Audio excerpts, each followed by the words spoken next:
السلام عليكم ورحمة الله وبركاته، اخواتي وحبايبي وحشتوني كتير كتير كتير. كل سنة وانتم طيبين، داخلين على العيد الكبير، ربنا يعيده علينا وعليكم بأيام كلها خير وسعادة، ويا رب يرزقنا حج بيت الله الحرام. احنا وإياكم أجمعين يا رب إن شاء الله. هنبتدي الأسبوع ده بقى حاجات خفيفة كده على الطاير. مش طبعا ولا لحمة ولا فراخ بكميات أو حاجة. هنعمل ايه النهاردة؟ هنعمل بطاطس محشية باللحمة ومحطوطة في الفرن، إن شاء الله تعجبكم. يلا بينا نقول بسم الله ونجربها ونشوف التركة الجميلة جدا جدا جدا اللي بتدي اللحمة أو الوصفة ديت طعم تاني خالص خالص خالص. زي ما انتوا شايفين أنا قشرت البطاطس، ولو بطاطساية طويلة شوية قسمتها نصين، ومعايا نص كيلو من اللحمة، ودي طماطم متفرزة مش كمية كبيرة لأني مش هحب فيها كمية كبيرة، ومعايا الخضرة بتاعتي. دي بقى التركة الجامدة جدا اللي هتودي الوصفة دي في دنيا تانية. يلا نقول بسم الله ونحط المادة الدهنية بتاعتنا. طبعا مش هكتر، هحط فيها بصلاية كبيرة او بصلتين كبار. انا عايزة اقول لكم طبعا لازم اسيبها تسخن شوية، وبعد كده هبتدي احط البصل بتاعي. انا في الاول حطيت بصلاية واحدة، بس للامانة انا زودت كمان بصلاية كمان. وعايزة اقول لكم حاجة مهمة جدا جدا، استنتجتها بواقع خبرتي المطبخية. البصل اللي بنحمره على النار يستحسن يكون متقطع مكعبات، يعني انت اللي مقطعاه بايدك او مقطعه على قطاعه متقطع مكعبات. لكن البصل اللي بنحطه في كفتة، بنحطه في تتبيلة، بن يعني مش هيتحط على النار مباشرة، ممكن يبقى مبشور في الكبة عادي جدا. سبحان الله، ده بيبقى ليه طعم وده ليه طعم. وكمان التوم اللي معانا مقطعاه برضو قطع صغيرة، ودي قطعتين كده من الفلفل المطحونين، او يعني مفرومين قصدي، بس متفرزين. يعني انا بحب لما بيبقى الفلفل رخيص بجيبه وافرمه وافرزه في الفريزر كده. زي ما انتوا شايفين انا كنت حطيت زي ما قلت لكم بصلتين، مجرد بس خدوا كده لون او تشويحة بسيطة، وحطيت عليهم اللحمة بتاعتي، وهسيبها بقى تاخد صدمتها في البصل وتتشوح كده تشويحة بسيطة، وتاخد بقى سواها. وبعد كده اضيف عليها التوابل بتاعتي. انا بس بضيف التوابل كلها، والملح بضيفه بصراحة اخر حاجة. وعايزه اقول لكم انا ضفت التوابل دي على مراحل، يعني حطيت هنا ملح وبهارات، لا ما حطيتش ملح، حطيت فلفل اسود وبهارات وكمون وكزبره. اخر حاجه بحطها دي الكزبره، بحبها جدا مع اللحمه. وكمان الاساسي بتاع اللحمه الجنزبيل، اهو. بحط كده حبه حلوين. واللي بياخد اي نوع من زي ما انتم شايفين انا كده بحط الملح اهو. اللي بياخد اي نوع من اللحوم او الكبدة او اي حاجة بتحطيها على النار. في حتة تانية خالص الكاري، جربيها. الكاري مجرد ما بيشم النار، سواء في بصل بيتحمر، سواء في لحمة بتتعصج، او في كبدة او كبد وقوانص او شاورما، الكاري بيديها طبعا ريحة حلوة جدا جدا جدا. وهحط كمان زي ما انتم شايفين دي الصلصة او الطماطم المتفرزة، خدت منها حوالي معلقة فقط، بتدي طعم كده وتسكيرة حلوة ولون كمان حلو للحمة. هتشوفوا دلوقتي انا هحط كاري وبابريكا، وهيودوا بقى اللحمة دي في حتة تانية وطعم حلو قوي قوي قوي. وكمان هحط في النهاية بعد ما اسويها الخضرة اللي بتديها طعم وريحة، بس ما تحطيش الخضرة على النار.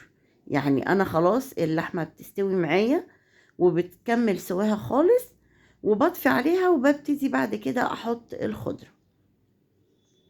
ده الكاري وكمان البابريكا، هحطها اهو.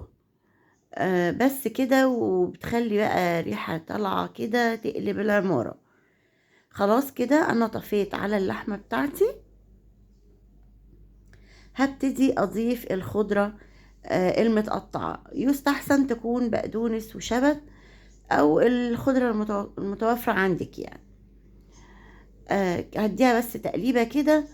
ولو موجودة معايا لحد دلوقتي يا ريت تصلي بينا على النبي، وتشرفيني باللايك والشير والاشتراك وتفعيل الجرس لو انتي مش مشتركة معايا. هنروح بقى على البطاطس بتاعتنا هنقورها. لو عندك المقوار بتاع البطاطس كان بها ممكن تقوري بيه عادي. طب انا مش عندي مقوار البطاطس، اعمل ايه؟ اتصرف. ده مقوار العادي. عفوا.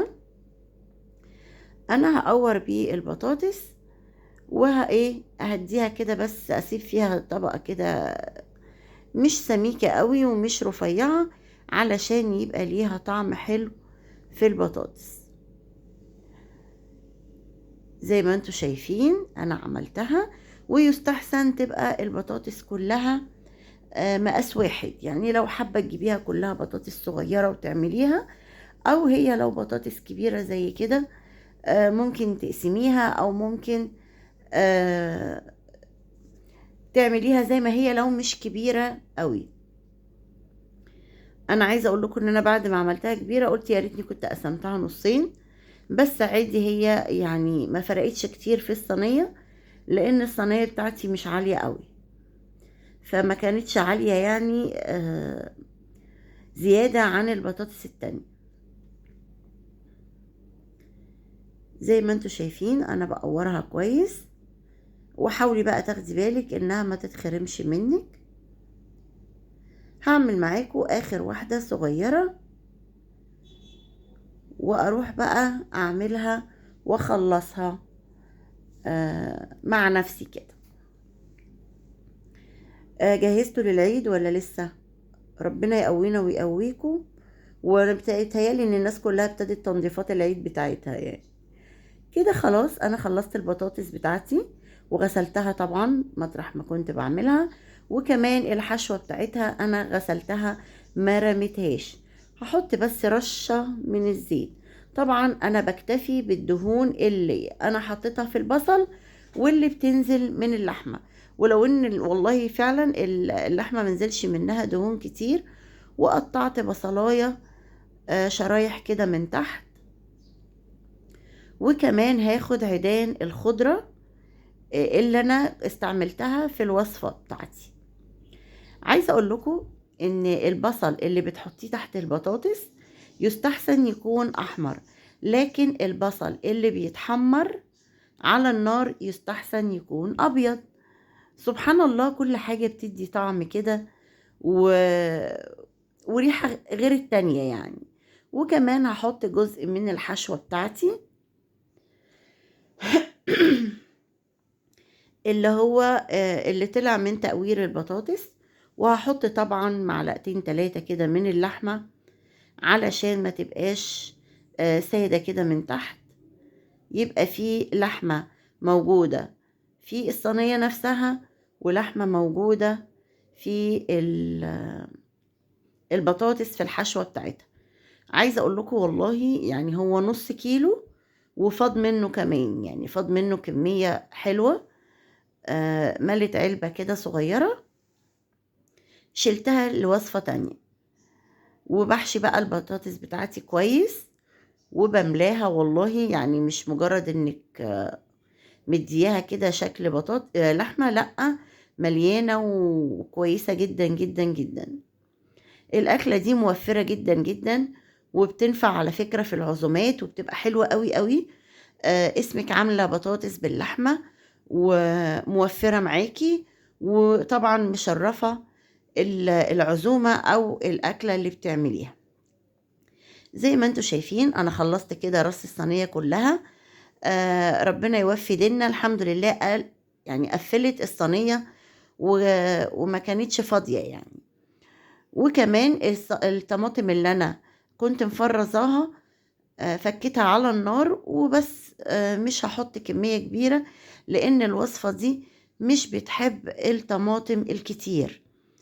كده خلاص انا بس يعني اديتها كمان ربع كوباية من المية، ولا حطيت ولا شوربة ولا مرقة ولا اي حاجة، وسبحان الله طلعت خفيفة جدا جدا جدا ما شاء الله، عجبتهم قوي قوي. انا حطيتها في الفرن وفتحت عليها الشواية في اللحظات الاخيرة كده، وكمان عملت معاها رز بشعرية ومعايا خيار مخلل، والحمد لله أكلنا وشبعنا، وبألف هنا وشفا، واشوفكم على خير في فيديو جديد إن شاء الله.